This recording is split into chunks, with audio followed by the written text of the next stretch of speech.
Maduro vai cair. É o que garante a congressista Maria Elvira Salazar nas redes sociais. A expectativa de um ataque americano na Venezuela cresce de forma exponencial. Com o espaço aéreo fechado, Putin soltando a mão e ordenando a retirada de cidadãos russos, o ditador está cada dia mais encurralado. Vamos às atualizações com o correspondente internacional Ivan Kleber.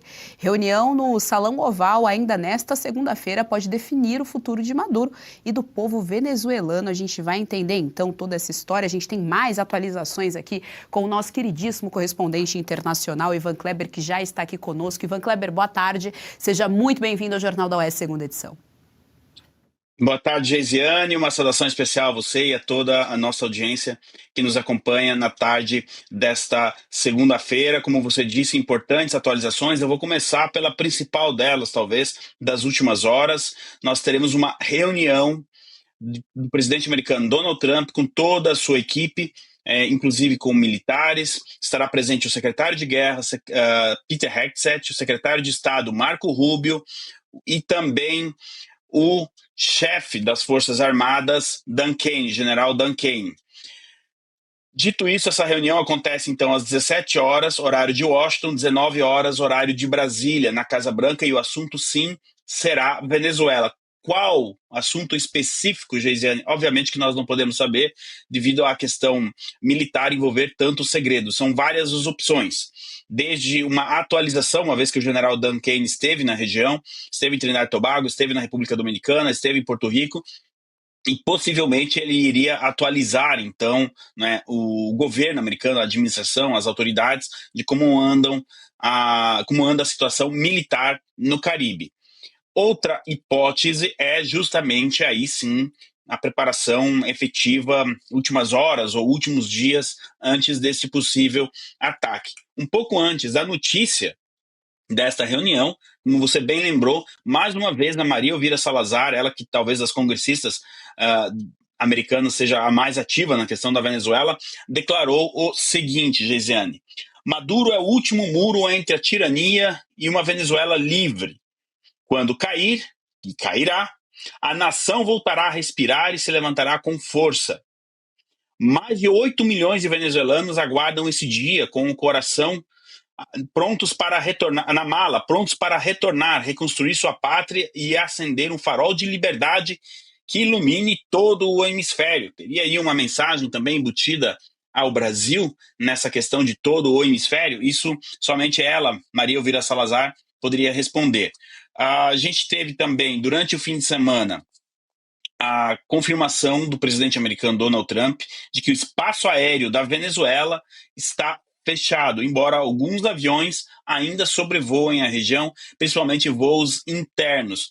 A ponte aérea Caracas-Havana, em Cuba, está bem movimentada, viu, Geisiane?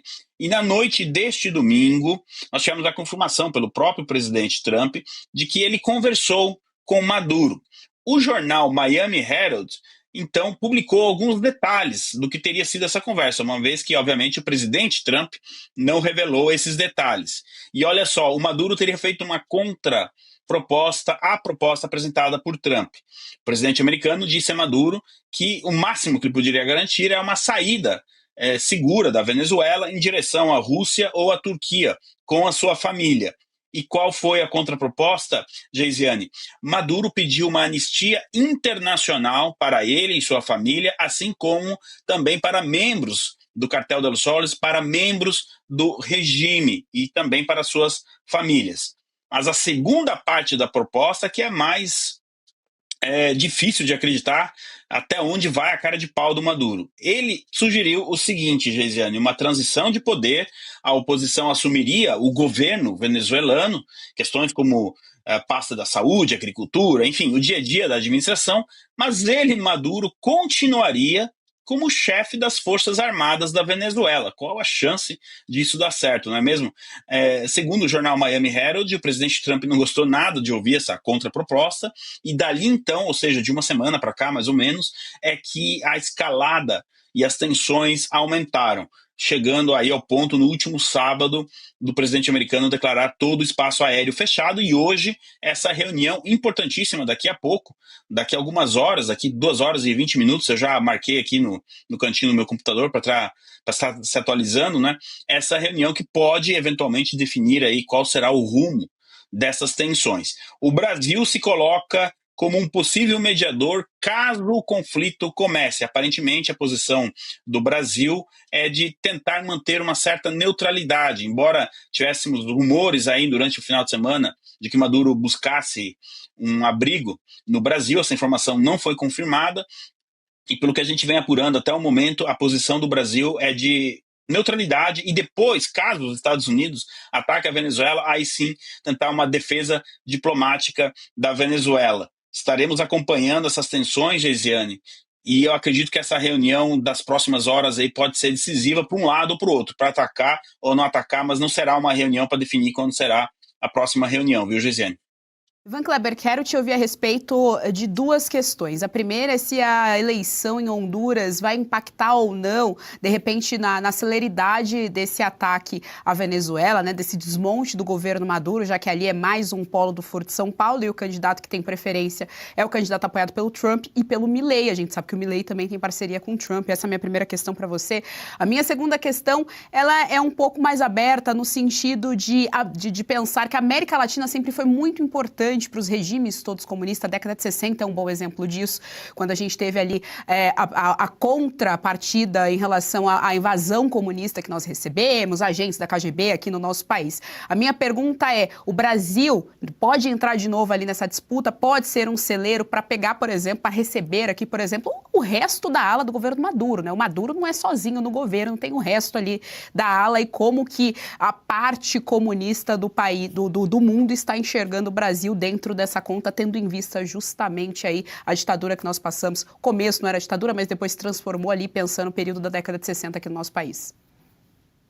Bom, a questão de Honduras é muito interessante. Lá a gente está com um problema sério. As eleições foram ontem e estamos, a última vez que eu olhei, a coisa de 20 minutos atrás, apenas com 57% das urnas apuradas. Isso está começando a ficar um pouco estranho. São aproximadamente 4 milhões de eleitores, embora seja voto em cédulas de papel. A gente sabe que isso leva um pouco de mais tempo para apurar os votos, mas está muito lento. Os observadores internacionais já começam a levantar questões sobre essa lentidão dessa apuração. O candidato apoiado por Milei e por Trump ainda lidera a corrida, né? O Tito Asturga, com 39% dos votos, mas com uma diferença apenas de 1.000 votos, no universo aí de quase 2 milhões de votos, para o segundo colocado, Salvador Nasrandi, que também tem 39% de votos, que se coloca como um centrista. O que nós podemos já dizer é que a candidata do Foro de São Paulo caminha para uma derrota cachapante. Ela não deve conseguir nem 20% dos votos. Em Honduras não tem segundo turno, mas ela não passaria nem para o segundo turno. O fato é que ela não conseguiu romper a barreira dos 20% dos votos. Então, de um lado, a gente vê a derrota aí do Foro de São Paulo. O problema é que esse candidato que se coloca centrista, ele já foi vice-presidente da atual presidente, que é ligada ao Foro de São Paulo. Então, as pessoas estão com o pé atrás, e para a direita mesmo seria importante a vitória do candidato apoiado por Trump, Asturga.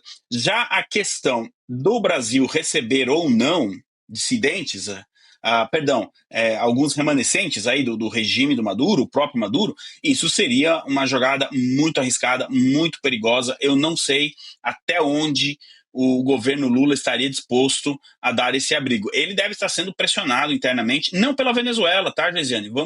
Aqui a gente precisa falar mais de Cuba. Quem pode exercer uma pressão sobre Lula para que ele abrigue esses generais ou pessoas ligadas ao regime que pretendem sair da Venezuela é o regime cubano.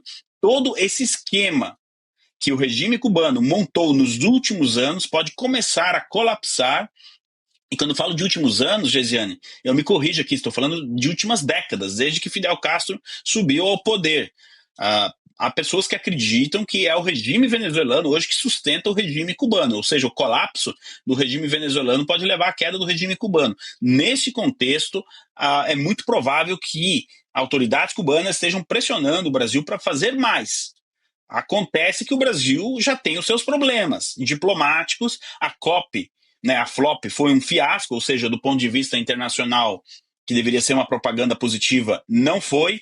O governo brasileiro, o Lula, é persona non grata em Israel. Recentemente tivemos uma denúncia do chanceler de Israel de que o Maduro é o elo entre o narcoterrorismo e os jihadistas e os grupos terroristas no Oriente Médio. Não preciso nem aqui comentar como andam as relações Estados Unidos-Brasil, entre outros países. Então, neste momento, poderia ser, olha, o maior erro político da carreira do Lula, até maior do que ter indicado a Dilma em 2010 para substituí-lo, viu, Gesiane? Ivan Kleber, vou trazer aqui agora para o nosso bate-papo as nossas analistas políticas. Fabi Barroso, estamos com o nosso correspondente internacional. Sua pergunta. Boa tarde, Ivan. Seja muito bem-vindo aqui no Oeste Florida, segundas-feiras. Eu quero aproveitar e colocar mais um elemento aqui em toda a sua explanação em relação à situação da Venezuela. Também se disse aí pelo pessoal que observa, né, política geopolítica, que Maria Corina Machado seria um elemento bastante importante para fazer essa transição para do regime para uma suposta democracia. Queria saber de você se realmente tem uma interlocução com o Trump ou com o governo de Trump, e se o papel dela é fundamental nessa situação que a Venezuela está hoje. Olá, doutora Fabi, sempre uma alegria estar aqui na Oeste com você. Sim, embora quem assuma o poder seja Edmundo González Urrutia, vencedor das eleições de 24, ela é a líder da oposição, ela é quem está à frente, a gente vê as imagens que a nossa direção gentilmente disponibiliza, ela sempre liderou todo o movimento. E a gente precisa lembrar aqui a audiência da Revista Oeste por que Maria Corina Machado não foi candidata em 2024 e aí teve que ser o Edmundo. Simplesmente porque o regime do Maduro não permitiu que ela fosse candidata. Então nós chegamos ao ponto onde que o regime escolheu quem seria a candidata da oposição. Imagine, doutora Fabi, viver num país assim, né, onde quem está no poder escolhe quem vai ser seu opositor. Seria realmente muito ruim viver num país assim. Enfim, a Maria Corina Machado, então, não pôde ser a candidata, e mesmo assim ela lidera a oposição. E ela é o ponto de ligação ali, então, entre a oposição venezuelana e o governo americano, principalmente com Marco Rubio. A principal conexão ali é ela, Marco Rubio e a congressista Elvira Salazar, que a gente trouxe aqui no início da reportagem. Ela já preparou um plano, porque uma coisa é muito importante a gente ter em mente. Uma eventual queda de Nicolás Maduro, uma saída, melhor dizendo, de Nicolás Maduro da Venezuela em direção à Turquia, à Rússia, ao Cazaquistão, seja lá onde for, é uma coisa. A queda do regime é outra. A gente sabe que o Diosdado Cabello, que é uma espécie de José Dirceu, intelectual do regime, ele está disposto a ir até o fim. Então, mesmo com a saída do Maduro, pode ser que o regime tente permanecer no poder. E aí, essa interlocução, esse canal de comunicação entre Maria Corina Machado e a Casa Branca, ele é extremamente importante. Eu vou além, doutora Fabi, sua pergunta foi muito pertinente. Não existe transição de poder na Venezuela sem Maria Corina Machado neste momento. As pessoas podem concordar com a agenda dela, as pessoas podem não concordar, ela não é uma política tão de direita assim, né? Você não sai de um regime de esquerda como é o do Nicolás Maduro para cair num governo totalmente de direita da noite para o dia. Você tem essa transição, mas ela é quem faz essa liderança, ela que tomou frente e é ela que tem o contato direto com a Casa Branca e está organizando tudo isso. Inclusive, ela já preparou um plano para as primeiras 100 horas após a saída de Nicolás Maduro, porque sim, se Nicolás Maduro sair da Venezuela, as primeiras 100, 120 horas serão decisivas para a gente saber se o regime se mantém no poder ou se a oposição finalmente consegue uma transição democrática para a Venezuela. Gesiane, eu devolvo para você. Gostou do conteúdo que viu por aqui no canal da Revista Oeste? Compartilhe e deixe o seu like.